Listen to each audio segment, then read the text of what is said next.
Good morning everyone, welcome to our YouTube channel. पिछली class में हमने ये देखा कि एक ही सब्सटेंस में दो चेंजेस हो सकते हैं, फिजिकल भी हो सकता है और केमिकल भी चेंज हो सकता है। आज हम देखेंगे कि आर चेंजेस परमानेंट, क्या जो चेंजेस होते हैं वो परमानेंट होते हैं। Once something has undergoes a change can we get it back in its original form. क्या कभी किसी चीज़ में कोई चेंज हो जाता है तो क्या हम वापस से उसको उसी ओरिजिनल फॉर्म में ला सकते हैं। एक्टिविटी करेंगे यहाँ पे 5.8।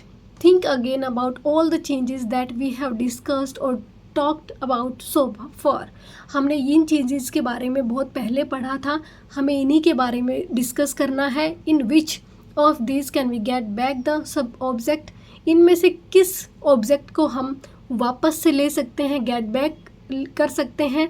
और substance in the form we started with, मतलब जैसे कि हमने सब्जी काट ली, ठीक है, छोटे छोटे पार्ट्स में, क्या हम वापस से इस सब्जी को जोड़ सकते हैं?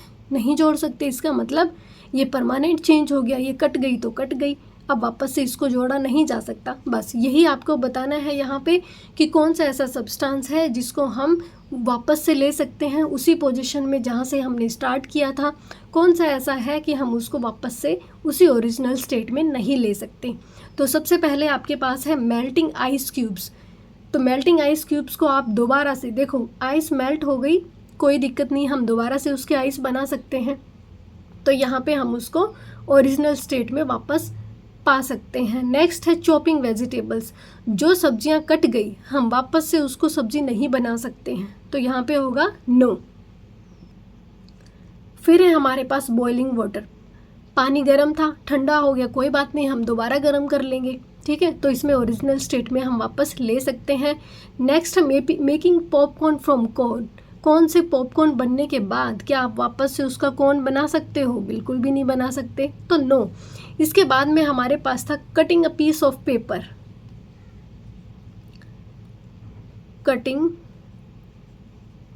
अ पीस ऑफ पेपर, क्या आप किसी पेपर को काट के वापस से उसका पेपर बना सकते हो? तो वो तो नहीं बन सकता है। उसके बाद में था adding beet root extract to water. तो यहाँ पे लिख देंगे adding beet root extract to water. क्या आप इसको वापस से पा सकते हो? तो बिल्कुल भी नहीं। क्या बीटरूट के जूस को आप पानी से अलग कर सकते हो? नहीं होगा वो। उसके बाद में है बर्निंग वुड।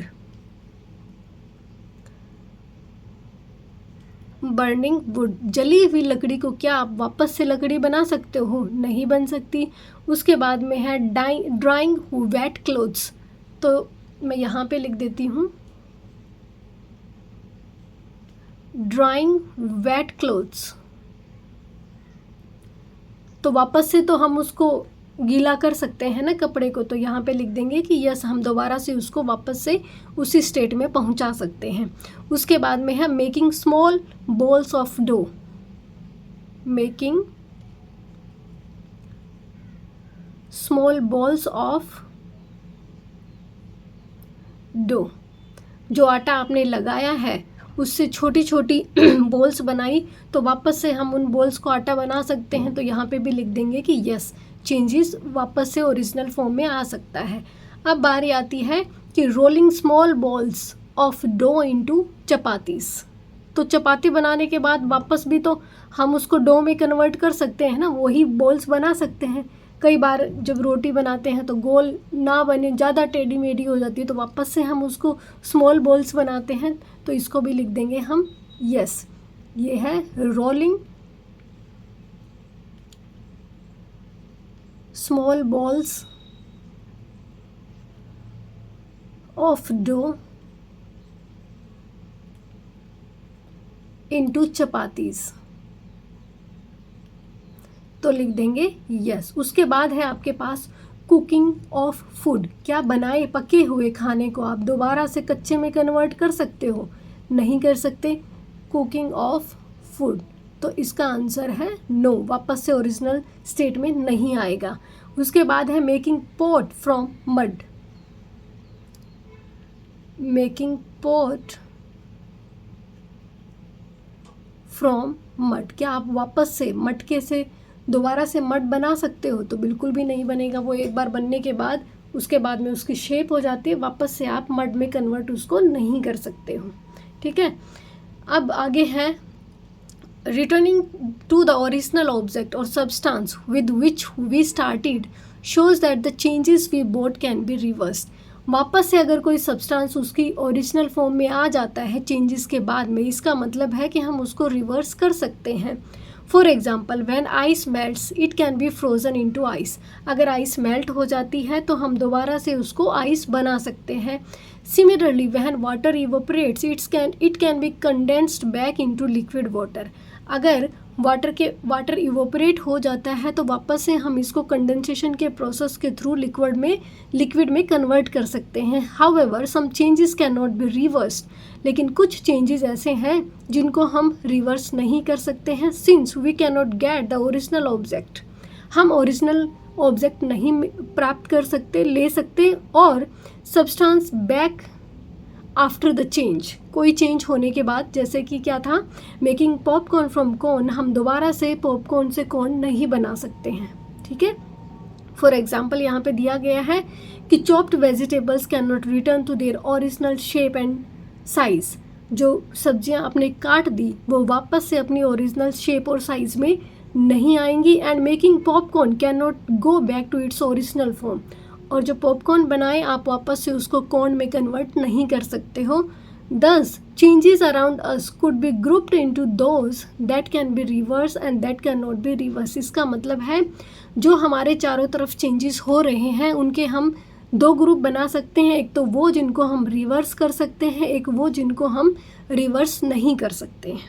तो दो ग्रुप्स में हम इसको चेंज कर सकते हैं। आगे है आपके पास, आर ऑल चेंजेस डिज़ायरेबल। क्या जितने भी चेंजेस होते हैं क्या वो हमारी डिज़ायर होती है, क्या हमें अच्छा लगता है? तो ऐसे बहुत सारे चेंजेस होंगे जो आपके डिज़ायर नहीं है, आपकी इच्छा नहीं है, फिर भी वो चेंज हुए। इसका मतलब है कि वो हमारी जगह किसी और के लिए प्रॉफिटेबल है। जैसे many useful changes happen in our daily life. हमारी डेली की लाइफ में बहुत सारे चेंजेस जो यूज़फुल होते हैं वो होते रहते हैं। For example, the changing of milk into curd.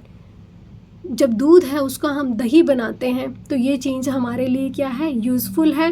Ripening of fruits, फलों का पकते हैं तभी तो हम खाते हैं जब ज़्यादा टेस्टी होते हैं। इसका मतलब है कि ये हमारे लिए यूज़फुल है। कटिंग ऑफ फ्रूट्स को काट के खाना भी हमारे लिए यूज़फुल है। खाने को पका के खाना भी हमारे लिए यूज़फुल है। ये सारे के सारे चेंजेस क्या है, हमारे लिए डिज़ायरेबल चेंजेस हैं जो हम चाहते हैं। Can you think of some other desirable changes happening around you. क्या आप कोई और डिज़ायरेबल चेंजेस जो आपके अराउंड होते हैं, क्या आप उनके बारे में सोच सकते हो? और कौन कौन से डिज़ायरेबल चेंजेस हो सकते हैं, जैसे कि आटा लगाना, फिर उसकी बॉल्स बना के चपाती बनाना। तो ये सारे क्या है, डिज़ायरेबल, क्योंकि भूख लगती है तो बनाना भी पड़ेगा। Clear. Next, on the other hand some changes may be undesirable. दूसरे तरीके से क्या कह सकते हैं, कुछ ऐसे चेंजेस होते हैं जो अनडिज़ायरेबल होते हैं, वो हमारी इच्छा नहीं होती है, हम नहीं चाहते हैं। जैसे कि रस्टिंग ऑफ आयरन को जंग लगना क्या कोई चाहता है? क्या कोई ये चाहता है कि हमारे दरवाजे खिड़कियाँ ख़राब हो जाए? कोई नहीं चाहता। और the decay of food during its storage. अब जो बारिश का मौसम है उसमें क्या कि जो खाना हम स्टोर करते हैं वो जल्दी ख़राब हो जाता है। जैसे कि 4-5 दिन के लिए आपने ब्रेड रख दी, 4-5 दिन भी नहीं, इस टाइम तो मुझे लगता है कि 2 दिन भी नहीं लगेंगे उसको ख़राब होने में। उसको मॉइस्चर कैच करने में तो कुछ घंटे ही लगेंगे और वो जल्दी से ख़राब हो जाती है। जैसे रोटियां आपने अगर इस मौसम में रख दी 2-3 दिन के लिए तो उन पे फंगस आ जाता है। तो क्या आप ये चाहते हो कि आपका स्टोर किया हुआ खाना ख़राब हो जाए? तो ये भी एक अनडिज़ायरेबल चेंज है। A change that is undesirable in some situations may be desirable in other situations. कुछ चेंजेस ऐसे होते हैं जो एक सिचुएशन में आपको अनडिज़ायरेबल लगे, आप नहीं चाहते हो, लेकिन दूसरी जो सिचुएशन होगी उसमें वो चीज़ें डिज़ायरेबल होगी। For example, decomposition of food can be very useful in converting food waste into compost. जो खाना ख़राब हो गया है, डिकम्पोज हो गया, गल सड़ गया है, वो खाना दूसरी जगह पे आप यूज़ कर सकते हो। कहाँ पे? खाद बना सकते हो उसका। फूड को कन्वर्ट कर सकते हो आप कंपोस्ट में। एक ड्रम रख सकते हैं आप, वहाँ पे किचन से जो भी वेस्ट आता है उस ड्रम में आप डाल सकते हैं। फिर धीरे धीरे करके वो कंपोस्ट में चेंज हो जाएगा और आप उसको अपनी बागवानी जो भी करते हो, कुछ फ्रूट्स या फल आपने ये फूल लगा रखे हैं आप उनमें डाल सकते हो और वो अच्छी ग्रोथ करेंगे। फिर तो एक चीज़ जो हमारे लिए अनडिज़ायरेबल थी वो हमें दूसरी जगह पे डिज़ायरेबल सिचुएशन में काम आ गई। some changes occurring over the years due to human activities can have a long term environmental impact। कुछ चेंजेस ऐसे होते हैं जो कई सालों तक होते रहते हैं ह्यूमन एक्टिविटीज़ के कारण में, जो कि इन्वायरमेंट पे काफ़ी बुरा असर डालते हैं। For example the increased consumption of fuels in cars आजकल पहले बहुत कम लोगों के घर में कार होती थी, अब हर घर में आपको कार मिलेगी। इसका मतलब फ्यूल का कंजप्शन ज़्यादा हो रहा है, ज़्यादा यूज़ किया जा रहा है। हर घर में कार होगी तो तेल भी ज़्यादा लगेगा, पेट्रोल डीजल जो भी आप यूज़ करते हैं।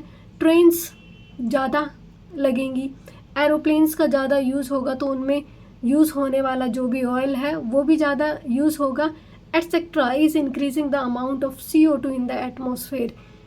ये सारी चीज़ें चलेंगी तो कार्बन डाइऑक्साइड गैस रिलीज़ होगी एटमॉस्फेयर में। Drying of paints on the wall, आजकल पहले क्या करते थे कि जैसे लाइम वाटर बनाया था वो चूना जो है वो दीवारों पे किया जाता था। अब क्या होता है कि पेंट की जाती है, तो जो पेंट है उसके अंदर से जो इवोपरेशन होता है वो भी एनवायरनमेंट में जाता है तो वो भी डेंजरस ख़राब होता है। डोर्स हैं, फर्नीचर है, etcetera releases many substances through evaporation causing atmospheric pollution. दरवाज़ा बनाने के लिए आप लोग क्या करते हो, पेड़ों को काटते हो। अगर लकड़ी का दरवाज़ा बनता है, फर्नीचर सोफ़ा बेड आप यूज़ करते हो, ये सारी चीज़ें क्या पेड़ों से बनी हुई है। इसका मतलब आपने एटमॉस्फेयर को पोल्यूट किया है, क्योंकि आप पेड़ काट के, ज़रूरी तो नहीं है कि आप पेड़ लगाने जाओगे। बहुत कम ऐसे लोग हैं जो लगाते हैं, बहुत सारे ऐसे हैं जो नहीं लगाते। इसका मतलब मैक्सिमम तो क्या हुआ कि एटमॉस्फेयर का पोल्यूशन हुआ है। लॉन्ग टर्म में हमने बहुत सारे जंगल जो हैं वो ख़राब मतलब नष्ट कर दिए हैं, तो इतने सारे जंगल एक साथ बन नहीं पाएंगे। तो ये क्या है, हमारे एटमॉस्फेयर पे बहुत बड़ा इम्पैक्ट है। अब सम स्लो नेचुरल चेंजेस, ये तो था। यहाँ पे आप देखेंगे हम कुछ नेचुरल चेंजेस को जो बहुत स्लो होते हैं। फर्स्ट है जैसे वेदरिंग ऑफ रॉक्स, तो ये बहुत ही ज़्यादा स्लो प्रोसेस है। मतलब ये जो चट्टानें हैं बड़ी बड़ी, उनका छोटे छोटे पार्ट्स में टूट जाना, ठीक है। Have you seen heaps of sand, क्या आपने कभी जो सैंड है उसका ढेर देखा है, मिट्टी सॉइल का या फिर स्टोन्स का, lying at the base of the mountains as shown in figure 5.10। क्या आपने इस तरीके की चीज़ें देखी हैं? तो आप देखोगे कभी भी आप पहाड़ पे गए हों या आपके आसपास हो तो इस तरीके से मिट्टी देखोगे आप, सैंड देखोगे, सॉइल देखोगे आप यहाँ पे, ठीक है। दूसरा आप क्या देखोगे, स्टोन्स, पत्थर छोटे छोटे देखोगे। तो दीज आर कॉल्ड सेडिमेंट्स। ये क्या है, सेडिमेंट्स हैं सारे जो आपको दिखाए गए हैं। हाउ हैव दीज फॉर्म, ये किस तरीके से बने हैं। These are form by physical changes that break up large rocks into smaller pieces. ये जो है फिजिकल चेंजेस के कारण हुए हैं। कौन से फिजिकल चेंजेस के कारण? फिजिकल चेंज में क्या होता है, शेप, साइज, यही तो चेंज होता है ना। तो यहाँ पे जो बड़ी बड़ी चट्टानें हैं ये छोटे पीसेस में टूट के नीचे गिरती हैं, तो ये क्या है, फिजिकल चेंज। और फिजिकल चेंज के कारण में ये चीज़ें बनी हैं, क्या, सैंड, सॉयल और स्टोन्स बने हैं। Temperature changes due to climate conditions, climate change होता है, क्लाइमेट की कंडीशंस के हिसाब से टेम्परेचर चेंज होता है। ग्रोइंग रूट्स ऑफ ट्रीज, बड़े बड़े जो पेड़ होते हैं उनकी जो जड़ें होती हैं वो ग्रो करती हैं। जैसे यहाँ पे आपको दिखाया गया है, देखो, जब ये जड़ें क्या होती हैं, अपनी जगह बनाएंगी तो यहाँ से कुछ ना कुछ तो टूटेगा, तो ये इस कारण भी हुआ है। और दूसरा, and even freezing of water into within cracks in the rocks can cause them to break. देखो पहाड़ जब जहाँ पे होंगे मोस्टली क्या होगा, फिर जैसे ठंड तो अपने इंडिया में हर जगह पे होती है, तो बर्फ़ पड़ेगी या फिर बहुत ज़्यादा ठंड होती है तो कोई चीज़ क्या होता है, कॉन्ट्रैक्ट हो जाता है, ठीक है। तो इसके अंदर भी रिएक्शंस होंगी। ये जो क्रैक्स बनेंगे यहाँ पे, ये जो क्रैक्स इस टाइप से बन रहे हैं, यहाँ पे क्या होगा कि वाटर फ्रीज हो जाएगा, ठीक है, उस पर फिर केमिकल रिएक्शंस हो जाएंगी। तो जिस वजह से ये धीरे, एकदम से नहीं, बहुत टाइम लगेगा, धीरे धीरे करके यहाँ से पत्थर छोटे छोटे टूटने लगेंगे, तो मिट्टी बनेगी, ये जो सैंड बनेगी, स्टोन्स बनेंगे। तो ये जो प्रोसेस है, आप ये नहीं सोचना कि ये 2 ही दिन में हो गया, ये कई सालों साल लगे हैं इस तरीके से बनने के लिए। वाटर और केमिकल प्रेजेंट्स इन वाटर, पानी या फिर पानी में प्रेजेंट जो केमिकल होते हैं, can also react with the rocks, ये भी चट्टानों के साथ में रिएक्ट करते हैं और केमिकल चेंजेस होता है इनकी कंपोजिशन में। N example of such a chemical change is shown in figure 5.10b, ये जो दूसरा आपको यहाँ पे दिखाया गया है, ये वाला, ये चेंज आपको, ये जो रेड ये दिख रहा है ना, ये वाला, ये चेंज है कौन सा? ये एक केमिकल चेंज है जो पानी और उसमें प्रेजेंट जो केमिकल्स होते हैं, जब इनकी कंपोजिशन में कुछ चेंजेस आता है तब ये बनते हैं। Here an originally black coloured rock called basalt, यहाँ पे जो ओरिजिनल है नीचे देखो, ये ओरिजिनल है जिसको बोलते हैं बेसॉल्ट, विच कंटेन्स आयरन, जिसमें कि आयरन होता है, has chemically change to produce a red coloured layer, ये केमिकली चेंज हो गया है रिएक्शन करके, ये रेड कलर में कन्वर्ट हो गया है, एक रेड कलर की लेयर बना दी गई है। The red colour is a result of iron oxide produced when the rock surface was exposed for a long time to water or air containing water vapor। देखो, हमने देखा था कि आयरन जो है वो रिएक्शन करता है किसके साथ में? पानी और हवा के साथ में, और यहाँ पे चट्टानों पे तो दोनों ही चीज़ें प्रेजेंट हैं। जब भी नमी वाली हवा रहेगी, वाटर वेपर्स रहेंगे, या फिर बहुत लंबे टाइम तक आप इन दोनों चीज़ों के कांटेक्ट में, यहाँ ये चट्टानें जब रही हैं तो धीरे धीरे करके आयरन ऑक्साइड बन गया, ये जो ब्लैक कलर था ये रेड में कन्वर्ट होना स्टार्ट हो गया। ये क्या है? एक केमिकल चेंज है।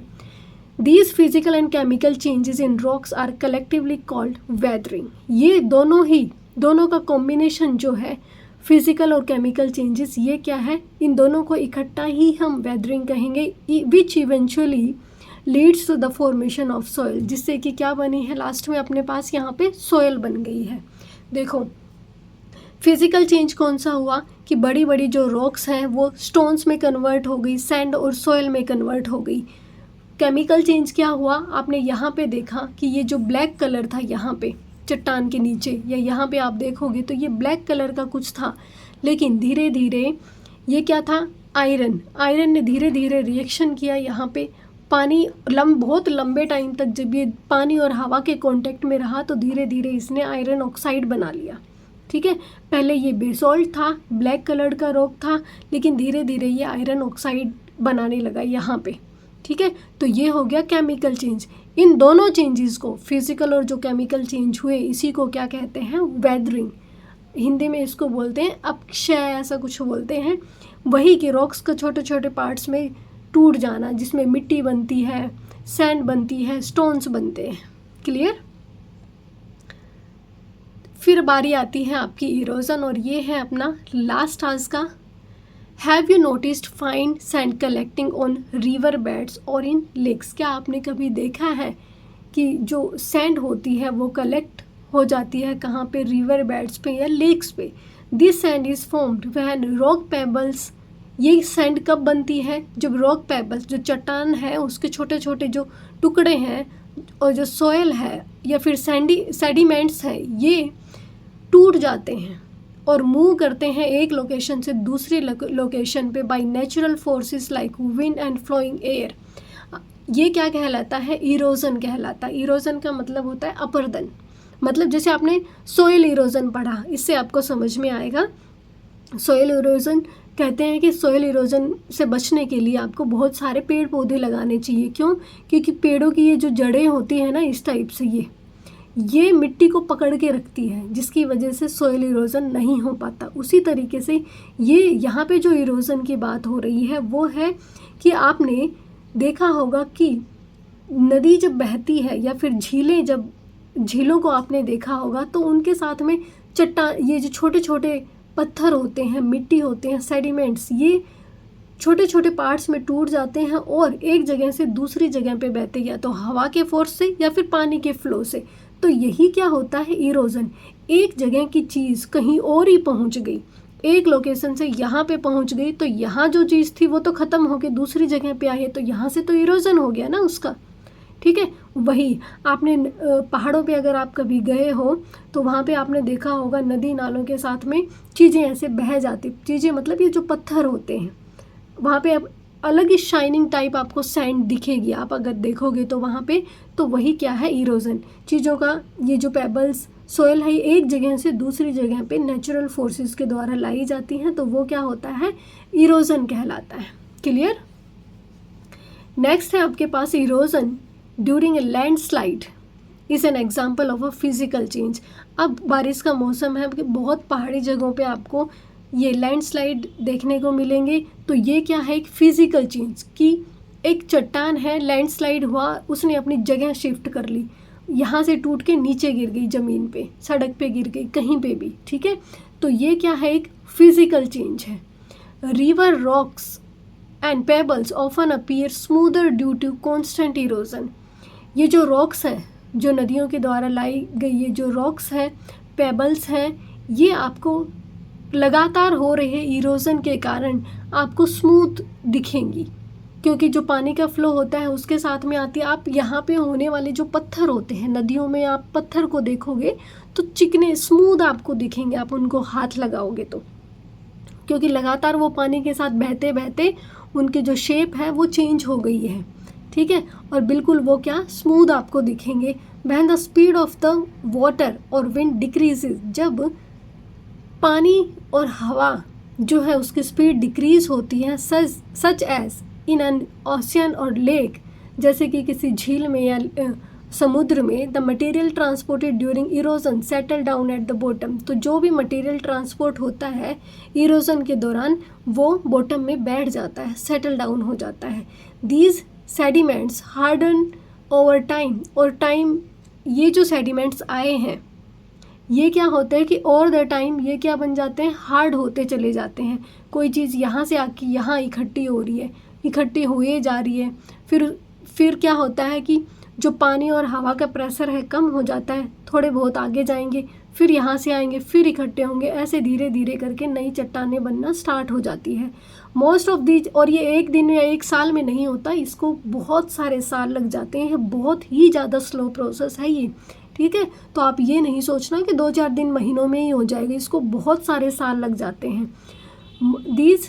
ये most of these changes take place over thousands of year and can not be reversed.